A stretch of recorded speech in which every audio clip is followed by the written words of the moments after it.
Ladies and gentlemen, please welcome Todd Douglas Miller.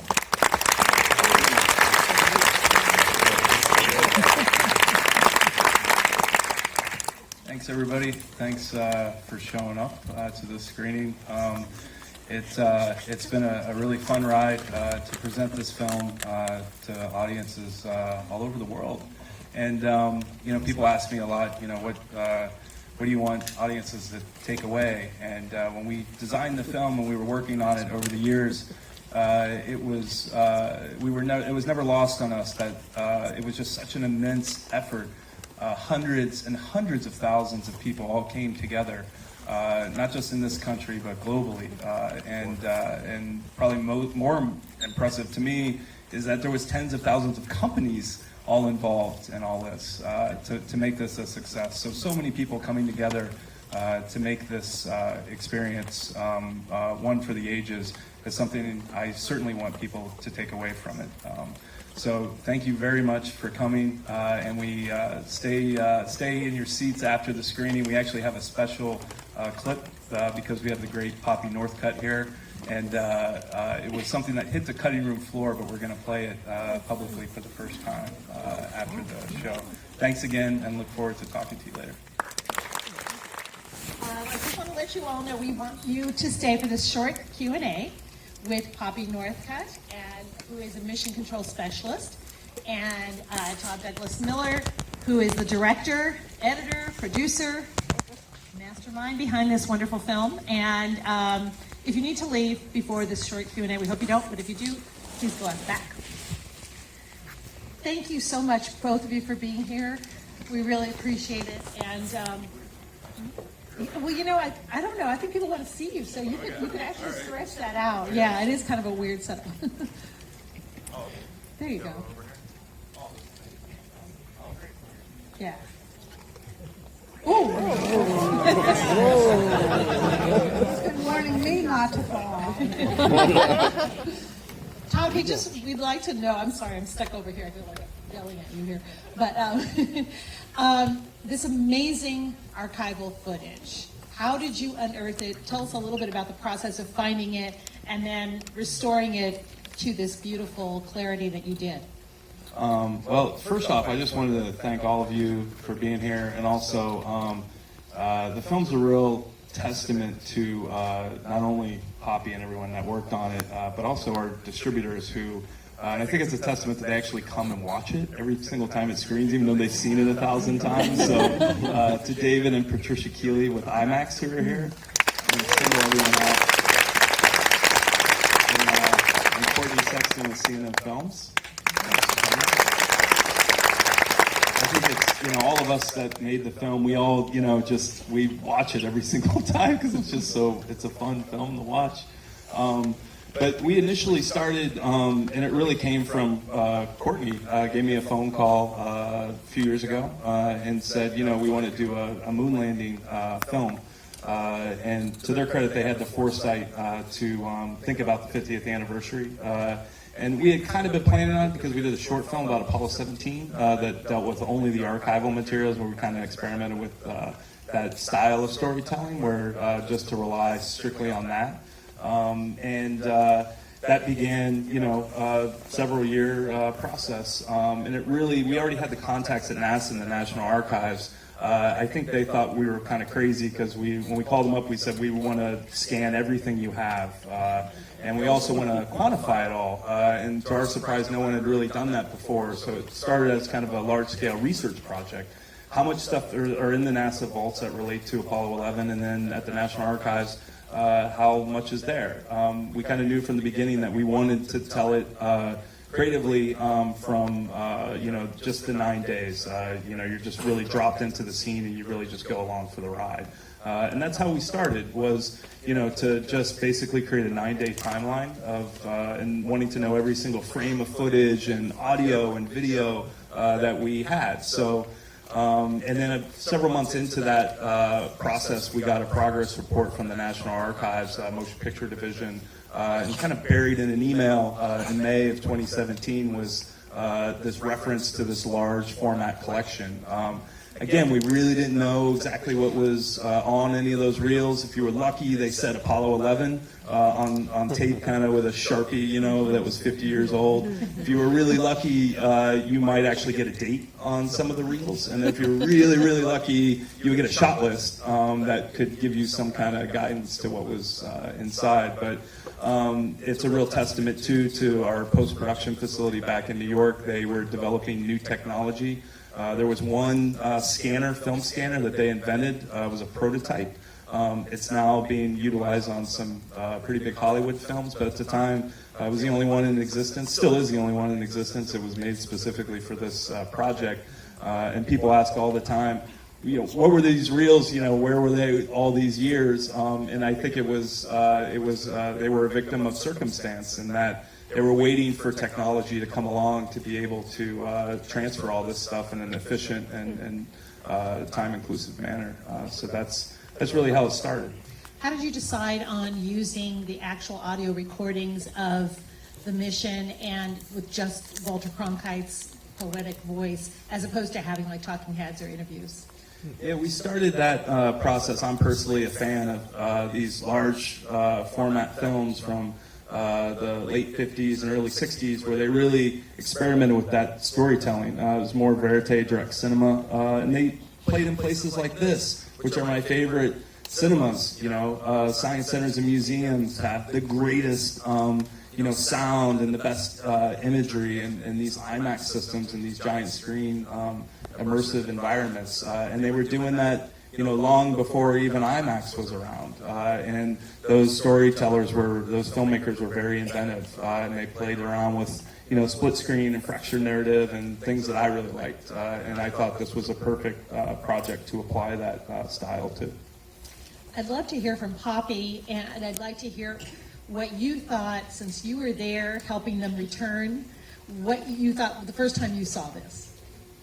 Well, the first time I saw the film, it blew my socks off, okay? Because if you were actually there at the time, most of you were far too young to be there, but if you were there, you certainly did not see anything like this spectacle. Just to see the launch sequence, for example, makes you feel like you're standing right there next to the vehicle. To the extent that I was in the control center part of the time, but I was like a regular spectator other parts of the time. I only went to work once they got within the moon sphere of influence. And I left when they left the moon sphere of influence. So I saw launch the way the citizens saw launch. I saw splashdown the same way citizens saw splashdown on my little, maybe 9 or 11-inch black and white TV that had a speaker that is just terrible. So to see this in a big screen and all of the color enhancement with all the audio enhancements was just amazing. Took my breath away. Todd, I understand that you have something special for the audience. I don't know whether you want to show it now or you want to wait till the end of our little discussion, but what would you like to do? Let's roll it. I should probably set it up a little bit. So around the same time, we had the large format collection brought to our attention. NASA called us up, and they had 11,000 hours of uncatalogued audio, and we didn't really know what to do with it, because I think you could put a group of researchers and historians in a room and they could do nothing for the rest of their lives and go through all of this. When we got it, it was we were looking for a needle in a haystack, and it was unsynced with some reels. It's all old analog stuff, so it would have all this drift, and it was horrible.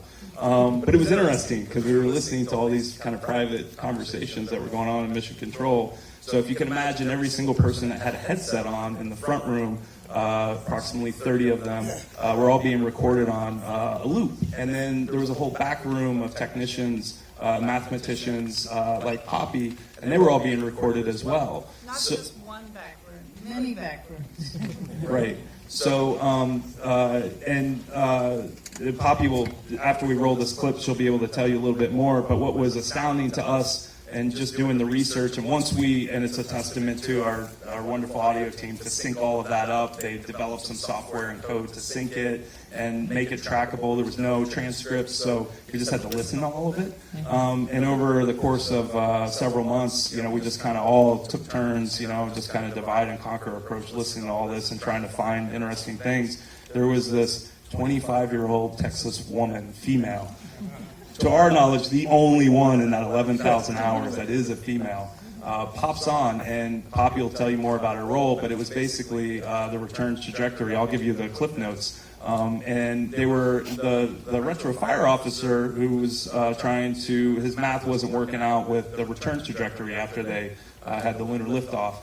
So up pops this 25-year-old Texas woman, because they radioed the back room, and she basically kind of kindly tells them what the math should be, and he's still kind of not getting it. And then she kind of bluntly by the end is like, and I'm paraphrasing, look here, this is right, and I don't even know what you were talking about. Perigees and apathies and paracynthians of this and paracynthians of that. So it was all just complete math to us. And we had to call up, we tracked her down, and we had to call her up, and my producer talked to Poppy and verified it was her.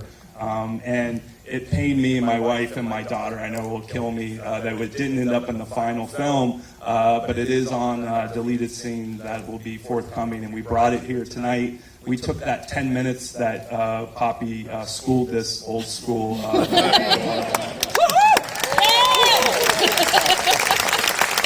and we edited it down to about a minute, so it's going to go pretty quick, but it's pretty awesome, and it's one of my favorite scenes from the movie. So can they hear us that we're going to roll this? Yes, good. Poppy, I have to ask you what it was like to be to be plunged into darkness, to be the only woman in mission control, and what that experience. I think they called you a computress. I started out working for TRW Systems, which was a contractor. I never worked for NASA itself. I always worked for TRW. And when I was first hired, I was hired in as what was called a computress, which sounded to me, I'd never heard that term before, that I was going to be a gendered computer. We had very significant sex role stereotyping in jobs at the time. There were women's jobs, there were men's jobs, and there was nothing in between. Even newspaper ads at that time were sex segregated. Women wanted, men wanted. So I was hired in as a computress. I managed to make the giant leap, for womankind.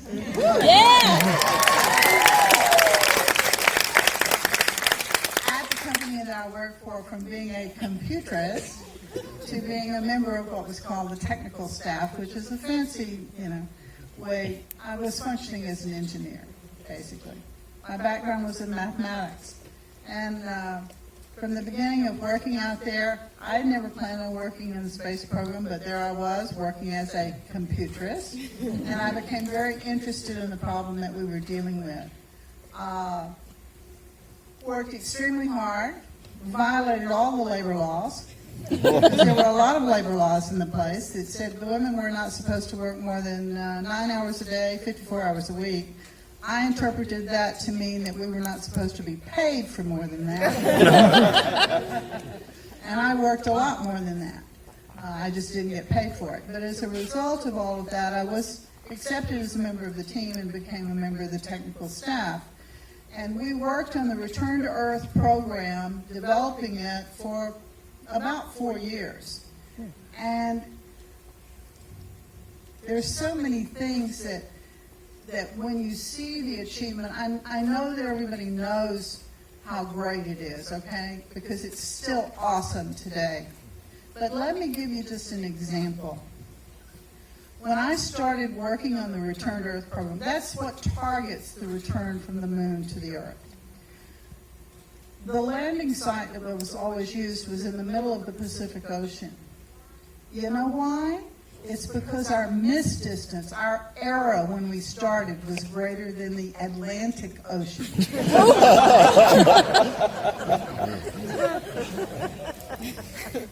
But when they landed, they were almost on top of the recovery ship, weren't they? That's the technical advance that was made over those years in bringing that kind of precision to the program. And there were thousands of people that worked all around the world on this program. 400,000 people, I think, were involved in Apollo. It was probably the greatest team effort we've ever seen on the planet. And I think the overriding message, of course, from that is that we can really do great things when we work together.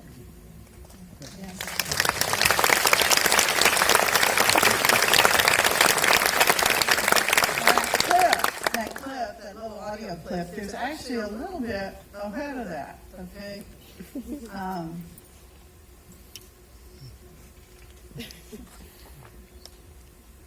I don't know what he was doing or what he was thinking. I basically told him not to do that to start with, and I was very polite. There's a little clip, and he says that he's going to do this. And y'all, I don't know if y'all picked this up or not. And I basically told him, you're really going to need a whole lot more fuel than you got. And he still did it, okay? Because he was trying to do a trip time that was way too fast for where he was. And at that point, when things, the fuel requirements just went up astronomically. So I don't know why he ran what he ran, okay? If he had paid attention to the woman who knew what she was talking about, he wouldn't have tried to do that in the first place. But we were over there. We weren't supposed to be over there. It wasn't planned that we were going to be over there. We were contractors. We did not work for NASA. And they accelerated the schedule on Apollo 8. And one of the things that the flight controllers had not had experience with was coming back to the Earth from the Moon. And the difference in doing that and coming back to the Earth from the Earth is enormous. Think of it like if you were in Houston, where I live, and you were driving around our loop. We have loops here too. We have equal traffic problems. And you're driving around the loop, and here in LA, you've got someone driving around one of your loops, and someone in Houston is trying to throw a dart and hit that moving vehicle in California. That's sort of what it's like to try to come back to the Earth from the Moon. Because the tiniest arrow means you miss the planet. It's sort of hard. And they accelerated the program. And because of that, the flight controllers really hadn't had any experience in dealing with that whole new thing. So that's why we were over there in the first place. And I got to be this strange oddity of the first woman in mission control.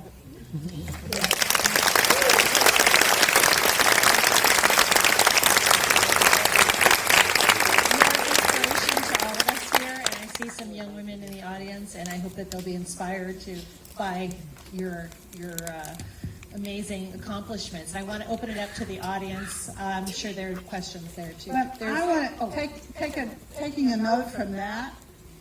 There's a woman here named Rosalie Lopez. Where are you, Rosalie? Thank you, Rosalie. Rosalie is a planetologist from the Jet Propulsion Lab. And my story about Rosalie is this. About 6 or 8 weeks ago, I got a call from the Brazilian consulate in Houston. And what they had to tell me was that there was this Brazilian woman who works for JPL, and that she wanted to talk to me, to reach out to me. Because when she had been a little girl in Brazil about 50 years ago, she saw some press coverage of me associated with Apollo 13. And that was an inspiration to her to go on into planetary science.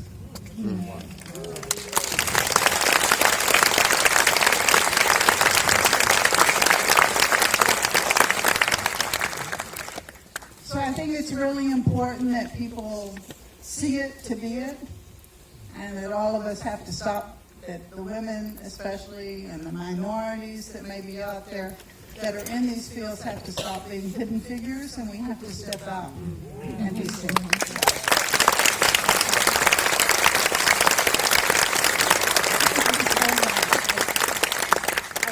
There's a hand immediately raised right there. Yes. So when I write my code, I'm used to dealing with 16 digits of decimal precision. What were you dealing with? 32.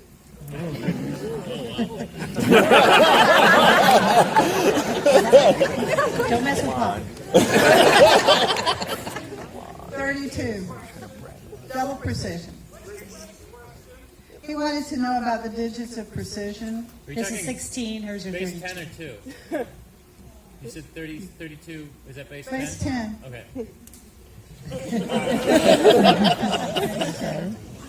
There's a hand way up there. Yes, in the blue. That would be you turning your head. Yes. So my question is, how many hours of sleep did you get like each night? His question was how many hours of sleep during the mission. Hardly any, because when people ask me, how did you feel? I mean, tired is the answer. I mean, they're always expecting me to have all of these emotional feelings. No, I was tired. Especially with Apollo 8. Apollo 8 for me was the most difficult mission because of the acceleration of the schedule.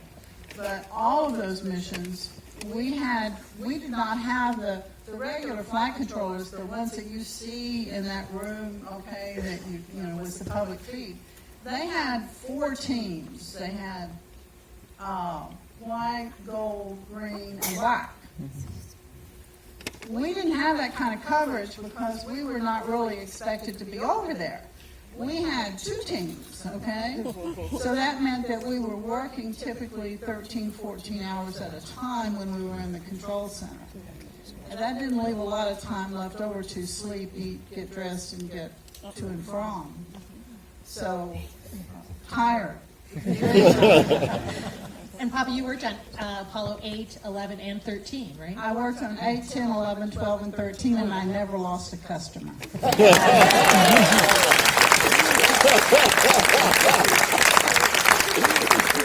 hand raised right there. Yes, this gentleman. Mr. Douglas, in all your research, did you come across any reference to like Buzz Aldrin using a ballpoint pen to fix a switch?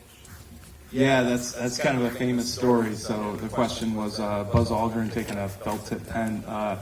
That happened. In fact, Buzz has criticized me for not putting that in. Every time I see him, he always says it. And we just couldn't make it work. It's actually on the audio. It was only 1 line of dialogue and it was very. It seemed like it wasn't that big a deal, but when you talk to everyone that was actually involved in that, and I'm sure Poppy probably knew about that at the time, it was a big deal to them. They just didn't express it over comm, so we didn't have the archive to support it. But the basic story was during the EVA, the guys came back in. Buzz was the first one in. At some point, the lunar module was such a confined area. On his side was the fuse, the circuit breaker for the ascent engine, and he had knocked it off, probably by his backpack, and they discovered this a couple hours after. And it's a big deal because it's the engine that's going to get you home. So they were kind of freaking out about it. It was the suggestion was actually made by Neil, and Buzz did it. They just wedged, there was a little plastic piece that had fallen off, so they wedged a felt tip pen in with the plastic piece, and then just fingers crossed it went. Well, thank you. I want to thank you for this rare and uniquely special moment of global unity that you captured. All right, we'll take one last question, and then we're going to have to take it out. So, I was 8 years old when this all happened, and So I was 8 years old when this all happened, and I remember where I was the night that I got to watch Neil and Buzz go down on the moon, and seeing everything that you put on this screen gives me a sense of what my late mother went through as she's the one who turned me on to the space program. I'm sorry. And I'm a space geek, okay, and I'm a filmmaker myself and stuff, and what you've done here, and seeing you on TV this week, Poppy, on all these shows, is just to be standing here, in front of you. This is amazing, and I mean, I'm thank you both for what you did.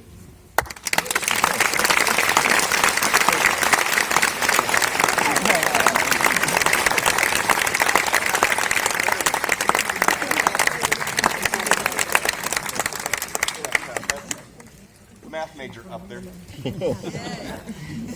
Well, thank you, Todd and Poppy, and thank you to all the audience for being here. And I think you will probably be around a little bit to talk a little bit out in the lobby as well. All right. Thank you so much.